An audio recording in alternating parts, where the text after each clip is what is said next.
நாம் ஆராதிக்கிற தேவன் நேற்றும் இன்றும் என்றென்றும் மாறாதவராக இருக்கிறார். கிறிஸ்துவுக்குள் பிரியமானவர்களே, ஆண்டவராக இயேசு கிறிஸ்துவின் நாமத்தினாலே உங்கள் அனைவரையும் நான் வாழ்த்துகிறேன்.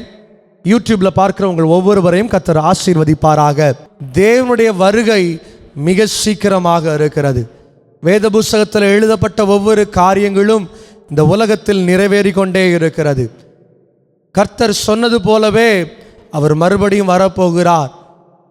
யார் கர்த்தருடைய சமூகத்தில் ஆயத்தமாக இருக்கிறோமோ, யாரெல்லாம் தேவனுடைய சமூகத்தில் நம்மை தயார்படுத்தி வைத்திருக்கிறோமோ, அவர்களை இந்த பரலோக ராஜ்யத்திற்கு அவர் அழைத்து செல்ல வேகமாய் வரப்போகிறார். ஒவ்வொரு சம்பவங்களையும் நாம் பார்க்கும் பொழுது அவ்வளவு கடினமாக இருக்கிறது. இஸ்ரவேலுக்கு எதிர்த்து எத்தனையோ பிரச்சனைகள் எழும்பிக் கொண்டிருக்கிறது. இது அதிகரித்து கொண்டு செல்லுமே ஆனால் நிச்சயமாக அடுத்த உலக போர் இந்த உலகத்திலே கடந்து வருமையானால் அதுதான் உலகத்தின் உள்ள ஒரு முடிவாக கடந்து வரும்.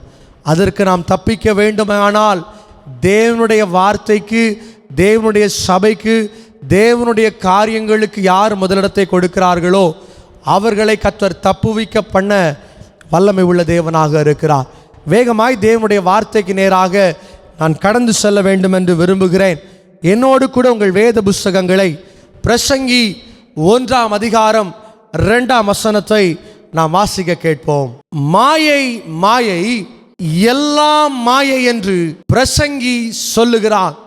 எனக்கு அருமையான தேவ பிள்ளைகளே, இந்த பிரசங்கி ஒரு சாதாரண மனிதன் அல்ல, ஒரு சாதாரண குடும்பத்தில் வளர்ந்தவன் கூட அல்ல, ஒரு ராஜரிக குடும்பத்தில் வளர்ந்தவர். தாவீதின் மகனாகிய சாலமோன் எழுதுகிற ஒரு காரியம்தான் மாயை மாயை, எல்லாமே மாயை. சாலமோனிடத்தில் இல்லாத காரியம் ஒன்றுமே இல்லை. ஆண்டவர் சாலமோனை பார்த்து கேட்கிறார், உனக்கு என்ன வேண்டும் என்று கேட்கிறார். நீ என்ன கேட்கிறாயோ அதை நான் உனக்கு கொடுப்பேன் என்று ஆண்டவர் ஒரு வாக்குத்தத்தத்தை கொடுக்கிறார். இதே சூழ்நிலையில் நீங்களும் நானுமாக இருந்திருந்தால் ஒருவேளை நம்ம கேட்டிருக்கலாம், ஆண்டவரே எனக்கு இந்த உலகத்தில் இவ்வளவு காரியங்கள் தேவைப்படுகிறது, ஆண்டவரே இந்த உலகத்தில் ஆஸ்தி தேவைப்படுகிறது, அந்தஸ்து தேவைப்படுகிறது, பெரிய பெரிய காரியங்களை நான் செய்ய வேண்டும், நல்ல ஒரு கவர்மெண்ட் ஜாப் கிடைக்க வேண்டும், அது வேண்டும் இது வேண்டும் என்று ஒரு பட்டியலே நாம் ஆண்டுடைய சமூகத்தில் கொடுத்திருப்போம். ஆனால் சாலமோன் ஒரு அருமையான காரியத்தை ஆண்டவரிடத்தில் கேட்கிறார். ஆண்டவரே எனக்கு ஞானத்தை தாரும், புத்தியை தாரும் என்று கேட்கிறார். அவர் கேட்டபடியே ஆண்டவர் சாலமோனுக்கு ஞானத்தை கொடுத்தார். இந்த உலகத்தில் இஸ்ரவேலை ஆண்ட ஒரு ராஜாவாக, ஒரு வல்லமை உள்ள ராஜாவாக, ஒரு ஞானமுள்ள ராஜாவாக, ஒரு பராக்கிரமசாலியாக, செல்வ செழிப்போடு வாழ்ந்தவர் தான் சாலமோன். ஆனால் ஒரு கட்டத்தில் அவர் சொல்லுகிற ஒரு காரியம்தான் மாயை மாயை, இந்த உலகத்தில் இருக்கிற எல்லாமே மாயை. உலக மனுஷன் இந்த உலகத்தில் எதையாகிலும் சாதிக்கும்படியாக, ஏதோ பெரிய காரியத்தை செய்யும்படியாக ஒவ்வொரு நாளும் அவன் ஓடிக்கொண்டே இருக்கிறான். எவ்வளவு ஆஸ்தி சேர்த்தாலும் போதும் என்கிற மனம் இல்லாதவனைப் போல தன் வாழ்க்கையில் அவன் ஓடிக்கொண்டிருக்கிறான். அவ்வளவு பெரிய ராஜாவே ஒரு வார்த்தையை சொல்லுகிறார். எவ்வளவு பெரிய காரியங்களை பார்த்த ராஜா சொல்லுகிற ஒரு வார்த்தை, இந்த உலகத்தில் பார்க்கிற எல்லா காரியமும் மாயை. வசனம் சொல்லுகிறது, கொண்டு வந்ததும் ஒன்றுமில்லை, கொண்டு போவதும் ஒன்றுமில்லை. வாழ்கிற வாழ்க்கை எதற்காக தெரியுமா? அந்த பரலோக ராஜ்யத்தில் போய் சேரணும். இந்த உலகத்தில் ஆண்டவர் நம்மை படைத்ததற்கான நோக்கம் என்ன தெரியுமா? இந்த உலகத்தில் உங்களுக்கு உபத்திரவங்கள் உண்டு, இந்த உலகத்தில் உங்களுக்கு பாடுகள் உண்டு.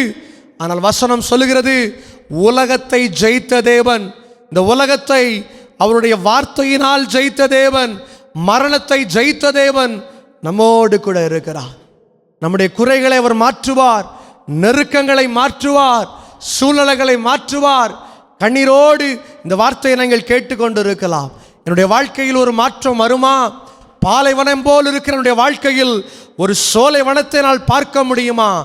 நெருக்கங்கள் வந்தாலும் ஆவியானவர் உங்களோடு கூட இருக்கிறார். போராட்டத்தை வென்ற தேவன் உங்களோடு கூட இருக்கிறார். நிச்சயமாய் உங்கள் வாழ்க்கையில் அற்புதத்தை காண செய்ய வல்லமை உள்ள தேவனாக இருக்கிறார். சாலமோன் பிரசங்கி 2ஆம் அதிகாரம் 4ஆம் வசனம் முதல் 11ஆம் வசனத்தை நீங்கள் வீட்டில் சென்று வாசிப்பீர்களானால் அதில் எழுதப்பட்டிருக்கிறது, எனக்காக வீடுகளை கட்டினேன், திராட்சை தோட்டங்களை நாட்டினேன், பாடல் பாடுவதற்கு பாடல் குழுவை வைத்திருந்தேன், அது செய்தேன் இது செய்தேன், பூமிக்கு மேலே சூரியனுக்கு கீழே நான் பார்த்த எல்லாமே மாயை, நான் விரும்பின காரியங்கள் எல்லாம் இந்த உலகத்தில் அனுபவித்தேன், இச்சையாய் தெரிந்த காரியங்களை அனுபவித்தேன், எனக்கு விருப்பப்பட்ட எல்லா காரியங்களையும் அனுபவித்தேன், ஆனால் எல்லாம் என்னுடைய வாழ்க்கையில் மாயையாகவே முடிந்திருக்கிறது.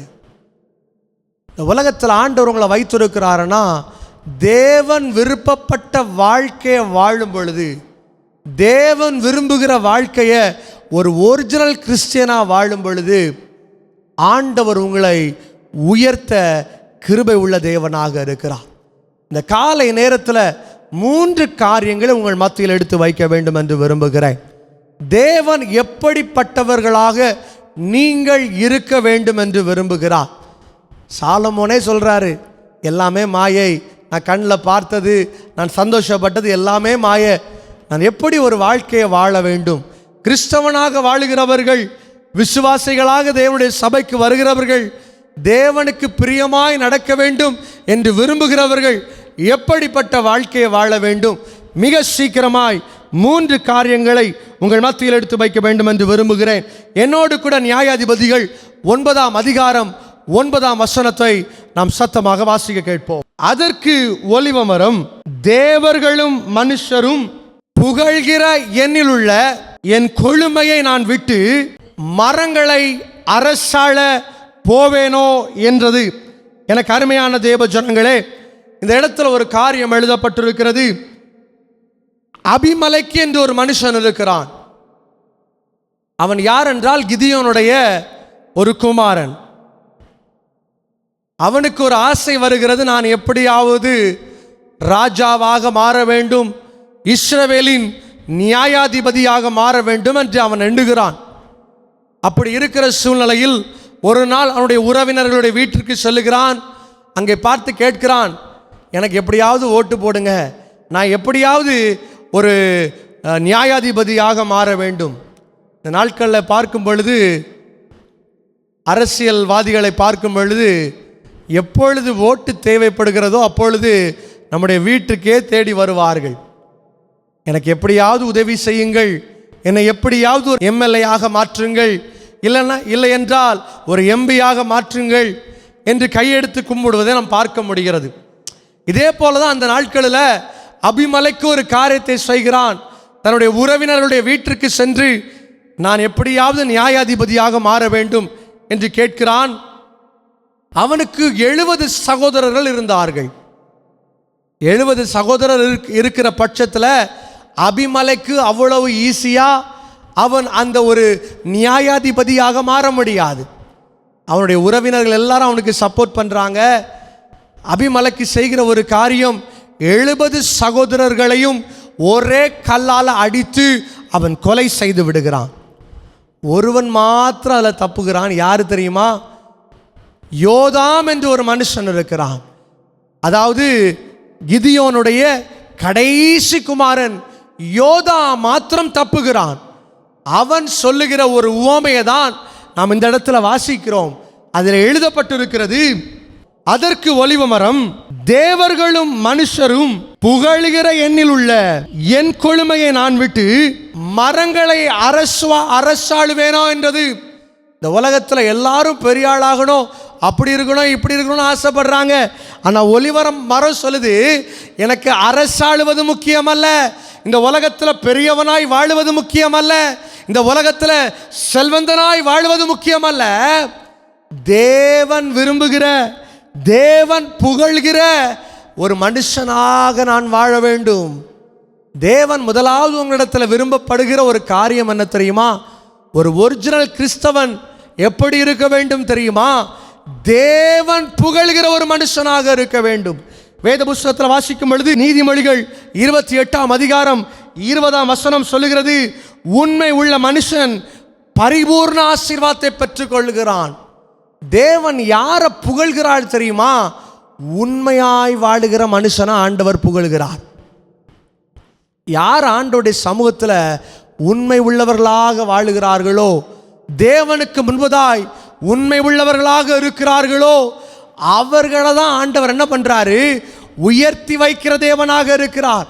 ஒலிவ மரம் கேட்ட உடனே சொல்லியிருக்கலாம், ஆமாடா எனக்கு ராஜாவாகணும், நான் தான் அரசனாக வேண்டும், நான் இந்த உலகத்தில் அப்படி இருக்கணும் இப்படி இருக்கணும், 1000 காரியத்தை சொல்லியிருக்கலாம். சாலமோன் சொல்லுகிறார், எல்லாமே மாயதான், ஆனால் நான் விரும்புகிற ஒரு காரியம், தேவத்திற்கு முன்பதாக, என்னை உண்டாக்கின தேவத்திற்கு முன்பதாக நான் உண்மை உள்ளவனாக வாழ வேண்டும், நான் பரிசுத்தம் உள்ளவனாக வாழ வேண்டும். ஆண்டவர் உங்களிடத்தில் விருப்பப்படுகிற ஒரே ஒரு காரியம், உண்மையை கர்த்தர் எதிர்பார்க்கிறார். இன்னைக்கு கிறிஸ்தவர்கள் உண்மையற்று தம் மனம் போன போக்கில் வாழ்க்கையை வாழ்ந்து கொண்டிருக்கிறார்கள். உண்மையற்றவர்களாய் வாழ்ந்து கொண்டிருக்கிறார்கள். பல நேரத்தில் ஆசீர்வாதம் தடைபடுவதற்கான காரணம் தெரியுமா? உண்மையற்றவர்களாய் வாழ்ந்து கொண்டிருக்கிறோம். தேவன் சொல்லுகிறார், உண்மை உள்ளவர்களுக்கு கர்த்தர் ஆசீர்வாதத்தை கொடுக்கிறார். வேத புஸ்தகத்தில் வாசிக்கும் பொழுது பழைய ஏற்பாட்டின் காலத்தில் ஒரு காரியத்தை பார்க்கிறோம். யோசேப்புடைய வாழ்க்கையில் பார்க்கும் பொழுது ஒரு அடிமையாக எகிப்திற்குள்ளே கடந்து வருகிறான். ஒரு சாதாரண அடிமையாக பிடிச்சிட்டு வர்றாங்க. ஆனால் ராஜாக்கு பக்கத்தில் இருக்கிற போஸ்டிங் அவனுக்கு கிடைக்குது. ராணி அவனை பார்த்து கூப்பிடுகிறாள், என்னோடு கூட நீ இருக்க வேண்டும், என்னோடு கூட நீ வாழ வேண்டும் என்று கூப்பிடுகிறாள். யோசேப்பு ஒரு சாதாரண மனுஷனாக இருந்திருந்தால், உண்மையற்றவனாக இருந்திருந்தால், தேவனுக்கு பயப்படாத ஒரு மனிதனாக இருந்திருந்தால், அவன் அந்த பாவத்திற்குள்ளே விழுந்து போயிருப்பான். சிம்சோனுடைய வாழ்க்கையை பார்க்கும் பொழுது ஒரு சாதாரண ஒரு அற்ப சுகத்திற்காக, ஒரு சாதாரண உலக இன்பத்திற்காக தன்னுடைய சீக்கிரட்டை ஒரு பெண்ணினிடத்தில் சொன்னபடியினால ஒரு குரங்கை வித்தை காட்டுகிறது போல சிம்சோனை காட்டினார்கள். யோசேப்புடைய வாழ்க்கையும் அப்படித்தான் மாறி இருக்கும். ஆனால் யோசேப்போ ஆண்டவருக்கு பயந்து உண்மை உள்ளவனாக வாழுகிறான். எனக்கு இந்த பெரிய பெரிய காரியம் தேவையில்லை, இந்த ஆசீர்வாதம் எனக்கு தேவையில்லை, இந்த இன்பம் தேவையில்லை. ஒலிவ மரம் சொல்லுகிறது போல எனக்கு அரசனாய் இருப்பது எனக்கு முக்கியம் அல்ல, தேவனுக்கு உண்மையாக இருப்பது தான் என்னுடைய வாழ்க்கையில் மேன்மையாக கருதுகிறேன். ஒலிவ மரம் நினைச்சிருக்கலாமே, அரசனாக நான் மாறி இருக்க முடியுமே, மரங்களுக்கே நான் தான் அரசன், எவ்வளவு பெரிய காரியம் இல்லை. ஆனால் ஒலிவ மரம் சொல்லுது, எனக்கு அது முக்கியம் அல்ல, இந்த உலகத்தில் நான் பெரியவனாய் வாழுவது முக்கியம் அல்ல, உண்மையாய் வாழுவதுதான் தேவன் எனக்கு மேலே வைத்திருக்கிற திட்டமாக இருக்கிறது. இன்னைக்கு உண்மையற்று போறதுனால குடும்பங்கள் உடைக்கப்பட்டிருக்கிறது, உண்மை இல்லாமல் போறதுனால வாழ்க்கை உடைக்கப்பட்டிருக்கிறது. உண்மையோடு வாழ்ந்து பாருங்க. புருஷன் மனைவிக்கு உண்மையா இருக்கணும், மனைவி புருஷனுக்கு உண்மையா இருக்கணும், பிள்ளைங்க அப்பாவுக்கு உண்மையா இருக்கணும், அப்பா அம்மா பிள்ளைங்களுக்கு உண்மையா இருக்கணும், குடும்பம் தேவனுக்கு உண்மை உள்ளவர்களாக இருக்க வேண்டும். மனுஷனுக்கு முன்னாடி எவ்வளவோ நடிக்கலாம், மனுஷனுக்கு முன்பதாக தான் எவ்வளவோ பரிசுத்தவானை போல நியாயாதிபதி போல காட்டிக்கொள்ளலாம். ஆனால் தேவனுக்கு முன்பதாக மறைவாக ஒன்றுமே இல்லை. ஒலிவ மரத்தை குறித்து யோதாம் சொல்லுகிறான், அரசனாக அது விரும்பவில்லை, தேவனுக்கு முன்பதாய் தேவன் புகழ்கிற ஒரு கேரக்டராக, தேவன் விரும்புகிற ஒரு கேரக்டராக உண்மை உள்ளவர்களாக யார் இருக்கிறார்களோ அவர்களை தான் தேவன் பரிசுத்தவான் என்று சொல்லுகிறார். அவர்களை மாத்திரம்தான் தேவன் உண்மை உள்ளவர் என்று அழைத்து சிங்காசனத்தில் உயர்த்தி வைக்கிற தேவனாக இருக்கிறார். யோசேப்புக்கு வாழ்க்கையில் போராட்டங்கள் வந்தது, நிந்தனைகள் வந்தது. அவன் அவளுடைய வார்த்தைக்கு கீழ்ப்படியாம போனது நிமித்தம் வாழ்க்கையில் துன்பங்களை அனுபவித்தான், போராட்டங்களை அனுபவித்தான். ஆனால் முடிவை பார்க்கும் பொழுது, அட் த எண்ட் அவனுடைய வாழ்க்கையின் முடிவை பார்க்கும் பொழுது வேத புஸ்தகம் சொல்லுகிறது, கர்த்தர் யோசேப்பை ஒரு தலை சிறந்த ஒரு மனுஷனாக, ஒரு உயர்த்தப்பட்டவனாக எந்த மனுஷனாலே தலைகுனிந்து போனானோ அவர்களுக்கு மத்தியில கர்த்தர் யோசேப்பை உயர்த்தினார். உங்கள் வாழ்க்கையிலும் கர்த்தர் செய்வார். உங்கள் வாழ்க்கையிலும் கர்த்தர் அற்புதங்களை செய்வார். கலங்க வேண்டாம், நொறுக்கப்பட வேண்டாம். கர்த்தருடைய சமூகத்தில் உண்மையோடு காத்திருந்து பாருங்கள். ஆண்டவருடைய சமூகத்தில், ஆண்டவரே எத்தனை நெருக்கம் வந்தாலும், ஆண்டவரே எத்தனை போராட்டம் வந்தாலும் உண்மையாக வாழுவேன் என்று சொல்லி பாருங்கள். நிச்சயமாய் கர்த்தர் உங்களை ஆசீர்வதிக்க வல்லமை உள்ள தேவனாக இருக்கிறார். வேகமாய் அடுத்த காரியத்திற்குள்ளே நான் கடந்து செல்ல வேண்டும் என்று விரும்புகிறேன். அதே புஸ்தகத்தில் 9ஆம் அதிகாரம் 10ஆம் வசனத்தையும் 11ஆம் வசனத்தையும் நாம் வாசிக்க கேட்போம். அப்பொழுது மரங்கள் அத்தி மரத்தை பார்த்து, நீ வந்து எங்களுக்கு ராஜாவாய் இரு என்றது. அதற்கு அத்தி மரம், நான் என் மதுரத்தையும் என் நற்கனியும் விட்டு மரங்களை அரசாள போவேனோ என்றது. ரெண்டாவதாக ஒரு வார்த்தையை பாருங்க. அத்தி மரத்தை பார்த்து கேட்கிறது, நீ ராஜாவா மாறியிருப்பா. இந்த உலகத்தில் சாத்தான் என்ன பண்ணுவான் தெரியுமா? ஆண்டவரிடத்திலேயே சாத்தான் சொல்லுகிறான், நீர் என்னை தாழ விழுந்து பணிந்து கொண்டால் உங்கள் முன்னாடி இருக்கிறதெல்லாம் உங்களுக்கு கொடுத்துறேன்னு இயேசு கிறிஸ்துவை பார்த்தே சாத்தான் சொல்லுவானே. ஆனால் நம்மெல்லாம் ரொம்ப ஏமாத்துறோம். ஒரு சின்ன காரியத்தை நமக்கு முன்னாடி காட்டினாலே போதும், எதுக்குமே தலையாட்டிடுவோம். சின்ன பிள்ளைகளை பார்த்தீங்க அப்படின்னா நம்ம கிட்ட வரவே மாட்டாங்க. புதிய ஒரு மனுஷனை பார்த்தா கிட்ட வந்து பேசவே மாட்டாங்க. ஆனால் ஒரு சின்ன லாலிபாப், ஒரு 5 ரூபா லாலிபாப்பை கொடுத்தா போதும், எங்கே இருந்தாலும் ஓடி வந்துடும். இதே போல தான் இன்றைக்கி ஜனங்கள் காணப்படுகிறார்கள். ஆசீர்வாதத்தை தேடி ஓடிக்கிட்டே இருக்கிறாங்க. இங்கே போனால் ஆசீர்வாதம் கிடச்சிரும், அங்கே போனால் வாழ்க்கை மாறிடும், இந்த மனுஷன் தலையில் கை வச்சு ஜெபம் பண்ணால் மாறிடும், அவர் தீர்க்க தரிசனம் சொன்னால் மாறிடும். ஒரே ஒரு காரியத்தை சொல்லுகிறேன், வார்த்தை அல்லாமல் வாழ்க்கையில் விடுதலை அல்ல. இயேசு கிறிஸ்து சாத்தானை பார்த்து அப்படி போ இப்படி போ ஓடுன்னு ஆண்டவர் சொல்லலை. ஆண்டவர் ஒரே ஒரு வார்த்தையை சொல்லுகிறார், மனுஷன் அப்பத்தினால் மாத்திரம் அல்ல, தேவனுடைய ஒவ்வொரு வார்த்தையினால் பிழைப்பான் என்று சொல்லுகிறார். அத்தி மரத்தை பார்த்து கேட்கிறது, நீ எங்களுக்கு ராஜாவா இரு என்று அழைக்கிறது.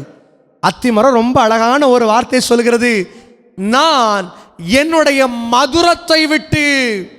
வேத புஸ்தகத்தை வாசிக்கும் பொழுது எசேக்கியேல் 3ஆம் அதிகாரம் 3ஆம் வசனத்திலே எசேக்கியேல் ஒரு தரிசனத்தை பார்க்கிறார். மனப்புத்திரனே, நான் உனக்கு கொடுக்கிற இந்த சுருளை நீ உன் வயிற்றிலே உட்கொண்டு அதனால் உன் குடல்களை நிரப்புவாயாக என்றார். அப்பொழுது நான் அதை புசித்தேன், அது என் வாய்க்கு தேனை போல தித்திப்பாக இருந்தது. அந்த தரிசனத்தை, அந்த விஷனில் அவர் ஒரு பார்க்கிற ஒரு காரியம், ஆண்டவர் ஒரு வசனத்தை, ஒரு வார்த்தையை அவனுக்கு கொடுக்கிறார். அந்த வசனம் அவருடைய நாவுக்கு இனிப்பையாக இருந்தது. இந்த நாட்களில் ஜனங்கள் வார்த்தையெல்லாம் விட்டுட்டு, தேவனுடைய வார்த்தையெல்லாம் விட்டுட்டு, தீர்க்க தரிசன ஆராதனை எங்கே இருக்குது, வாக்குத்தத்த ஆராதனை எங்கே இருக்குது, சுகமளிக்கும் ஆராதனை எங்கே இருக்குது, தேடி ஓடிக்கொண்டு இருக்கிறார்கள். ஆண்டவர் சுகத்தை உங்களுடைய கரங்களில் கொடுத்திருக்கிறார். ஆண்டவர் தீர்க்க தரிசனத்தை உங்களுடைய கரங்களில் கொடுத்திருக்கிறார். உங்கள் எதிர்காலத்தை ஆண்டவர் உங்கள் கரங்களில் கொடுத்திருக்கிறார். உங்கள் நாவில் அதிகாரத்தை கொடுத்திருக்கிறேன் என்று ஆண்டவர் சொல்லுகிறார். அப்போ நினச்சி பாருங்க, பரிசுத்தத்தோடு உண்மையோடு இந்த வார்த்தையை வாசிக்கிற நமக்குள்ள ஆண்டவர் ஜீவனை கொடுக்கிற தேவனாக இருக்கிறார். ராஜாவாக்குறேன், உயர்த்துறேன், சூழ்நிலையை மாற்றுறேன், வியாதியை மாற்றுறேன், 1000 பேர் உங்களை சுற்றி வரலாம். ஒரே ஒரு காரியத்தில் நினைவில் வச்சுக்கோங்க, வசனம் வார்த்தை எப்பேற்பட்ட மனுஷனையும் மாற்ற வல்லமை உள்ளதாக இருக்கிறது. லேகியோன் இயேசு கிறிஸ்து வரும்போது பயங்கரமாக நிற்கிறது. லேகியோன்னு அர்த்தம் எத்தனை பேருக்கு தெரியும்? ரோம படைகளிலே முதன்மையான ஒரு படையை தான் லேகியோன் என்று சொல்லுவார்கள். போருக்கு போகும் பொழுது நிறைய டைப் ஆஃப் மிலிட்ரி இருப்பார்கள். முதல்ல ஒரு குரூப் இருக்கும், அடுத்து ஒரு படம் இருக்கும். ஒவ்வொருத்தரையும் ஒவ்வொரு டைமிங்கில் அனுப்புவாங்க. இதே போல் ரோம படையில் முதன்மையான ஒரு கூட்டத்தை லேகியோன் என்று அழைப்பார்கள். ஆண்டவராக இயேசு கிறிஸ்து நடந்து வரும்போது லேகியோன் பயங்கரமாக பிரச்சனையை கொடுத்துட்டு இருக்கிறான். ஆண்டவர் அவங்கிட்ட போயிட்டு, அப்படி போ சாத்தான, இப்படி போ, அங்கே போ, இங்கே போன்னு ஆண்டவர் ஒரு வார்த்தை சொல்லலை. நீ போன்னு ஒரே ஒரு வார்த்தை தான், ஒரே ஒரு வார்த்தை தான். அந்த லேகியோன், ஒரே ஒரு மனுஷனுக்குள்ள இருக்கிற அந்த பிசாசு, அந்த கூட்டமாக இருந்த ஒரு பிசாசு கடந்து பன்றிக்குட்டிகளுக்குள்ளே போகுமே. ஆனால் இந்த காலை நேரத்தில் தேவனுடைய வார்த்தையை யார் நேசிக்கிறீர்களோ, யார் தேவனுடைய வார்த்தையை விரும்புகிறீர்களோ, இந்த உலகம் தேவையில்லை, இந்த உலகம் கொடுக்கிற இன்பம் தேவையில்லை, இந்த உலகம் கொடுக்கிற ஆசீர்வாதம் தேவையில்லை, தேவனுடைய வார்த்தை தான் முக்கியம். இந்த யார் கடந்து வந்திருக்கிறீர்களோ உங்கள் வாழ்க்கையை ஆண்டவர் உயர்த்த வல்லமை உள்ளவராக இருக்கிறார். ரெண்டாவதாக ஒரு அனுபவம் எழுதப்பட்டிருக்கிறது. அதற்கு அத்திமரம் சொல்லுகிற ஒரு காரியம், ராஜாவாக எனக்கு விருப்பம் இல்லை, எனக்குள்ள இருக்கிற மதுரம், எனக்குள்ள இருக்கிற இனிப்பு, எனக்குள்ள இருக்கிற சுவை இந்த உலகத்திற்கு நான் கொடுக்க வேண்டும் என்று விரும்புகிறேன். எதை தேடியும் ஓடாதீங்க, வசனமாகிய மதுரத்தை தேடி ஓடுங்க. எசேக்கியேலுக்கு தேவன் கொடுக்கிற ஒரு தரிசனம், அந்த வசனத்தை அவனுடைய வாய்களில் போடும் பொழுது, குடல்களுக்குள்ளே போகும் பொழுது அது ஒரு சுவையை கொடுத்தது. தேனிலும் தித்திப்பை போல ஒரு சுவையை ஆண்டவர் உங்கள் வாழ்க்கையில் கொடுக்க வாஞ்சையாக இருக்கிறார். வசனம் சொல்லுகிறது, முதலாவது தேவனுடைய ராஜ்யத்தையும் அவருடைய நீதியும் தேடுகிறவர்களுக்கு இந்த உலகத்தில் நீங்கள் விரும்புகிற காரியம், கேட்கிற காரியம், ஜெபம் பண்ணுகிற எல்லாவற்றிலும் ஆண்டவர் நன்மையானதை கொடுக்க வல்லமை உள்ள தேவனாக இருக்கிறார். ரெண்டாவதாக ஒரு காரியம் மிக அழகாக எழுதப்பட்டிருக்கிறது. உலகத்தில் தீர்க்க தரிசனம் வேண்டாம், தேவதாம். வசனம் சொல்லியிருக்கிறது.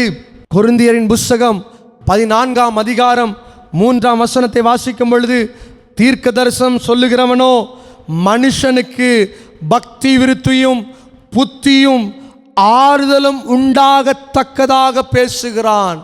இன்னைக்கு தீர்க்க தரிசனம்லாம் எப்படி மாறிட்டு தெரியுமா? கர்த்தர் நாளைக்கு 5 காரம் உனக்கு கொடுப்பார். கர்த்தர் நாளைக்கு 10 வீடு இல்லை, 10 ஏக்கர் இல்லை, நீ பார்க்கிற எல்லா இடமும் ஆண்டவர் உனக்கு தான் கொடுப்பார். செழிப்பின் தீர்க்க தரிசனமாக இருக்கிறது. பவுல் கொரிந்து சபைக்கு ஒரு காரியத்தை சொல்றாரு. தீர்க்க தரிசனம் எப்படி இருக்கணும் தெரியுமா? சபையில் வருகிற ஜனங்களுக்கு பக்தியை, தேவன் மேல இருக்கிற வைராக்கியத்தை அதிகரிக்க செய்ய வேண்டுமாம். ஜாக்கிரதையாக இருங்கள் பிரியமானவர்களே, ஜாக்கிரதையாக இருங்கள். தேவனுடைய வருகை மிக சீக்கிரமாக இருக்கிறது. வசனம் சொல்லியிருக்கிறது, கடைசி நாட்களில் கள்ள தீர்க்கதரிசிகள் எழும்புவார்கள். கண்டே பிடிக்க முடியாது, பால் போல இருக்கும். இன்னைக்கு பார்த்தா சைனா ப்ராடக்ட் ஜப்பான் ப்ராடக்டை விடவும் பயங்கர குவாலிட்டியாக இருக்கும். ஆனால் கீழே போட்டால் ஒரே நாளில் உடைஞ்சு போயிடும். ஆனால் ஜப்பான் குவாலிட்டி எப்படி தெரியுமா? ஒரு வருஷமாவது உழைக்கும். இன்னைக்கு தீர்க்க தரிசனங்கள்லாம் பார்க்கறதுக்கு ரொம்ப அழகாக இருக்குது. வெளியரங்கத்தில் கேட்கும் பொழுது எவ்வளோ அழகாக சொல்கிறாங்க, எவ்வளோ அழகாக பேரை கூப்பிட்டு சொல்கிறாங்க. சாத்தானுக்கு உங்கள் பேர் மாத்திரமல்ல, உங்கள் ஜாதகமே அவனுக்கு தெரியும். எங்கேருந்து வாரீங்க, என்ன பண்ணுறீங்க, எப்படிப்பட்டவங்க, எந்த குடும்பத்தில் உள்ளவங்க, அம்மா அப்பா பேர் என்ன, பிள்ளை பேர் என்ன, வண்டி நம்பர் என்ன, எல்லாமே தெரியும். ஆண்டவர் சொல்லுகிறார், இந்த உலகத்தில் சகல அதிகாரங்களும் அவனுடைய கரங்களில் கொடுக்கப்பட்டாயிற்று. ஜாக்கிரதையாக இருங்கள். தீர்க்க தரிசனம் தேவைதான். ஆனால் தீர்க்க தரிசனம் எப்படி இருக்கணும்? உங்களுடைய பக்தியை அதிகரிக்க பண்ணுகிற தீர்க்க தரிசனம் தான் உண்மையான தீர்க்க தரிசனம். அப்படிப்பட்ட தீர்க்க தரிசனத்தை நம்புங்கள், அப்படிப்பட்ட காரியத்தை நம்பி ஓடுங்கள். ரெண்டாவதாக ஒரு காரியத்தை பார்க்கிறோம். நம்முடைய வாழ்க்கையில் நாம் யோசிக்க வேண்டிய காரியம், வசனத்திற்கு முதலிடம், தேவனுடைய சபைக்கு முதலிடம், ஜபத்திற்கு முதலிடம், குடும்ப ஜபத்திற்கு முதலிடத்தை கொடுத்து பாருங்கள். எத்தனை தடைகள் வந்தாலும், எத்தனை போராட்டங்கள் வந்தாலும், நீதியின் தேவன் உங்களை தப்புவிக்க வல்லமை உள்ள தேவனாக இருக்கிறார். கடைசியாக ஒரே ஒரு காரியத்தை மாத்திரம் சொல்லி நான் உங்களுக்காக ஜெபம் செய்ய வேண்டும் என்று விரும்புகிறேன். அதே நியாயாதிபதிகள் 9ஆம் அதிகாரம் 12ஆம் வசனத்தையும் 13ஆம் வசனத்தையும் நாம் வாசிக்க கேட்போம். திராட்சை செடியை பார்த்து, நீ வந்து எங்களுக்கு ராஜாவாயிரு என்றது. அதற்கு திராட்சை செடி, தேவர்களையும் மனுஷர்களையும் மகிழ பண்ணும் என் ரசத்தை நான் விட்டு மரங்களை அரசாள போவேனா என்றது. மூன்றாவதாக ஒரு காரியத்தை பார்க்கிறோம். திராட்சை செடியை குறித்து பார்க்கிறோம். திராட்சை செடி கிட்ட வந்து கேட்குது, நீ ராஜாவா இருக்க கூடாதா? முதலாவது பார்க்கிறோம், எந்த மரத்துக்கிட்ட போய் கேட்குறாங்க? ஒலிவ மரம். ஒலிவ மரம் சொல்லிட்டு, நோ, எனக்கு ராஜாவா இருக்கிறதெல்லாம் விருப்பம் இல்லை. எனக்கு என்னதான் விருப்பம்? உண்மையா இருக்கிறதா எனக்கு விருப்பம். ஆண்டவருக்குள்ள உண்மையாக இருக்க வேண்டும் என்று விரும்புகிறேன். ரெண்டாவதாக ஒரு காரியத்தை பார்க்கிறோம். அத்தி மரத்துரத்தில் போய், நீ எங்களுக்கு ராஜாவா இருக்கக்கூடாதா? நீ எங்களுக்கு தலைவனாக இருக்கக்கூடாதா என்று கேட்கிறார்கள். அத்திமரம் ரொம்ப அழகா சொல்லுது, எனக்கு தலைவனாக இருக்கிறது முக்கியம் இல்லை, தேவனுடைய வார்த்தை தான் எனக்கு முக்கியம். மூன்றாவதாக ஒரு காரியத்திற்குள்ளே கடந்து வருகிறோம். அதில் எழுதப்பட்டிருக்கிறது, திராட்சை செடி கிட்ட போய் சொல்லுது, நீனாவது எங்களுக்கு ராஜாவாக இருக்கக்கூடாதா? திராட்சை செடி சொல்லுகிற ஒரு அழகான ஒரு பதில். அதற்கு திராட்சை செடி, தேவனை மகிழ பண்ணும் ஒரு மரமாக நான் இருக்கிறேன். எனக்கு இதை தவிர எனக்கு தலைவனாக இருக்கணும், அரசனாக இருக்கணும், உயர்ந்தவனாக இருக்கணும்னு எனக்கு ஆசை இல்லை. ஆண்டவராக இயேசு கிறிஸ்து சொல்லுகிறார், நானே உங்களுடைய புதிய உடன்படிக்கை, உங்களுடைய பாவங்களை கழுவுகிற என்னுடைய இரத்தம் உங்களிடத்தில் இருக்கிறது. தேவனுடைய திருவிருந்தில் பங்கேற்று கொள்ளுங்கள். என்னுடைய இரத்தத்தை நீங்கள் உட்கொள்ளும் பொழுது உங்கள் சரீரத்தில் இருக்கிற பாவங்கள், உங்களுடைய சரீரத்தில் இருக்கிற கரைகளை நான் கழுவுகிற புதிய உடன்படிக்கையாக இருக்கிறேன் ஆண்டவர் சொல்லுகிறார். பழைய ஏற்பாட்டின் காலத்தில் நம்முடைய பாவங்களை சுத்திகரிக்கணும்னு வச்சுக்கோங்களேன். நம்ம பெரிய பாவமோ சின்ன பாவமோ எப்படியோ செய்திருக்கலாம். சின்ன பாவம் செஞ்சால் சின்ன சின்ன புறாக்களை பிடித்து கொண்டு வரணும். பெரிய பாவங்கள் செய்திருந்தால் பெரிய பெரிய காரியங்களை பலிபீடத்துக்கு கொண்டு வரணும். ஆண்டவருடைய சமூகத்தில் இரத்த பலியாக கொடுக்க வேண்டும். புதிய ஏற்பாட்டின் காலத்தில் ஆண்டவர் தன்னுடைய இரத்தத்தை நம்முடைய பாவங்களை கழுவும்படியாய், நம்முடைய துக்கங்களை கழுவும்படியாய், நம்முடைய போராட்டங்களை கழுவும்படியாக ஆண்டவர் இரத்தத்தை சிந்திருக்கிறார். A new covenant, ஒரு புதிய உடன்படிக்கை ஆண்டவர் செய்திருக்கிறார். இயேசு கிறிஸ்து நம்மை பலருக்கு ஆசீர்வாதம் உள்ளவர்களாக, ஒரு ஜனத்தையாகிலும் ஒரு கூட்டத்தையாகிலும் தேவனுடைய சமூகத்திற்கு பரலோகத்திற்கு கொண்டு வருகிற ஒரு கூட்டத்தை உண்டு பண்ணுகிற ஒரு ஜனமாக நீங்கள் மாற வேண்டும் என்று ஆண்டவர் விரும்புகிறார். அவருடைய இரத்தத்தால் கழுவப்பட்ட ஒரு கூட்டமாக நீங்கள் இருக்க வேண்டும் என்று ஆண்டவர் விரும்புகிறார். இன்னைக்கு அதெல்லாம் விட்டு பாவத்தோடு வாழ்ந்து கொண்டு இருக்கிறோம். இன்றைக்கு இதெல்லாம் விட்டு ஏதோ மனம் போன போக்கில் நம்முடைய வாழ்க்கையை வாழ்ந்து கொண்டு இருக்கிறோம். ஆண்டவர் சொல்லுகிறார், ரட்சிக்கப்படுங்கள், புதிய மனுஷனாக மாறுங்கள். நீங்கள் என்னில் நிலைத்திருந்தால் நான் உன்னில் நிலைத்திருப்பேன். தேவனுடைய வசனம் வைராக்கியம் உள்ளது. அவருடைய வசனத்தை நம்புகிறவர்களுக்கு இந்த உலகத்தில் உயர்வையும் ஆண்டவர் கொடுப்பார். இந்த உலகத்தில் ஆசீர்வாதத்தை ஆண்டவர் கொடுப்பார். இந்த உலகத்தில் நீங்கள் கேட்கிற எல்லா காரியத்தையும் ஆண்டவர் உங்களுக்கு ரெட்டிப்பாய் கொடுக்க வல்லவராக இருக்கிறார். மூன்றாவது ஒரு காரியத்திற்குள்ளே நாம் கடந்து வருகிறோம். திராட்சையை பார்த்து கேட்கிறது, நீ ராஜாவா இருப்பா? அது சொல்லுது, ஆண்டவர் என்னை இன்பம் உள்ளவனாய், என்னை ருசி உள்ளவனாய் வைத்திருக்கிறார். பலருக்கு ஆண்டுடைய அன்பை நான் எடுத்து சொல்லுவேன். பல ஜனங்களுக்கு ஆண்டுடைய வார்த்தையை எடுத்து சொல்லுவேன். பலருக்கு தேவனுடைய அன்பையும் தேவனுடைய கிருபையை எடுத்து சொல்லுவேன். அவர் என்னை இரத்தத்தினால் கழுவி இருக்கிறார். பலரை அந்த இரத்தத்தினால் நான் கழுவ விரும்புகிறேன். ராஜரீக வாழ்க்கையை விரும்பல, சுகப்போக வாழ்க்கையை விரும்பல, உயர்ந்தவனாயிருக்கிறது விரும்பல. இந்த வாழ்க்கை எனக்கு போதும் என்ற ஒரு எண்ணத்தோடு அது காணப்படுகிறது. எனக்கு அருமையான தேவ ஜனங்களே, இந்த உலகத்தில் பார்க்கிற எல்லா காரியமும் மறைந்து விடும். சாலமோன் சொல்வது போல, மாயை மாயை எல்லாமே மாயை. இந்த உலகத்தில் வாழ்கிற வாழ்க்கை எதில் போய் முடியணும் தெரியுமா? நம்முடைய கண்களை நாம் மூடும் பொழுது அந்த பரலோக ராஜ்யத்திற்குள்ளே நம்முடைய கண்கள் திறக்கப்பட வேண்டும். இந்த உலகத்தில் ஒருவேளை ஆசீர்வாதத்தோடு இருக்கலாம், இந்த உலகத்தில் செல்வ செழிப்பாக வாழலாம், இந்த உலகத்தில் உயர்ந்தவளாக வாழலாம்.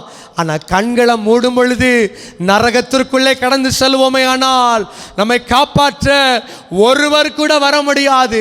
இந்த உலகம் ஒரு கடைசி நாட்களுக்குள்ளே சென்று கொண்டிருக்கிறது.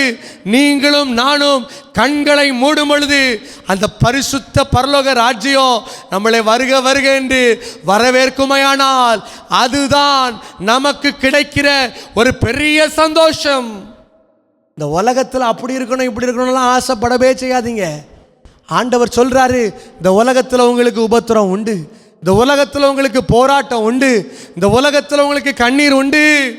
ஆனாலும் உலகத்தை ஜெயித்தவர் உங்களோடு கூட இருக்கிறார். நம்முடைய பார்வை எதை நோக்கி இருக்கணும் தெரியுமா? அந்த பரலோகத்தை நோக்கி இருக்கணும். நம்முடைய பார்வை, நம்முடைய சிந்தை, நம்முடைய எண்ணங்கள் இந்த உலக பிரகாரமான காரியத்தை பார்க்க வேண்டாம். ஆண்டவருடைய சமூகத்தை மாத்திரம் நோக்கி பாருங்கள்.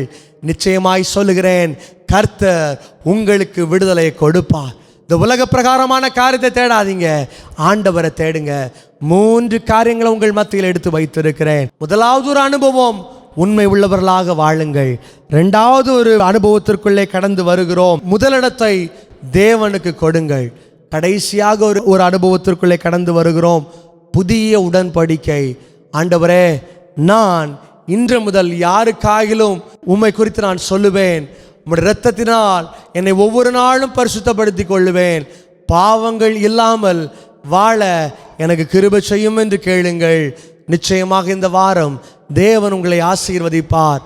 உங்கள் குடும்பத்தில் இருக்கிற தடைகளை கர்த்தர் உடைப்பார். வசனம் சொல்லியிருக்கிறது போல திறந்த வாசலை அவர் உங்களுக்கு முன்பதாக வைத்திருக்கிறார். இனி ஒருவனும் அதை அடைப்பதில்லை. சத்துருவானவன் மூடி வைத்திருந்தாலும் கர்த்தர் உடைக்க வல்லவராக இருக்கிறார். உண்மையாக வாழுவோம், கர்த்தருடைய சமூகத்தில் காத்திருப்போம். கர்த்தர் நம்மை பலப்படுத்துவார்.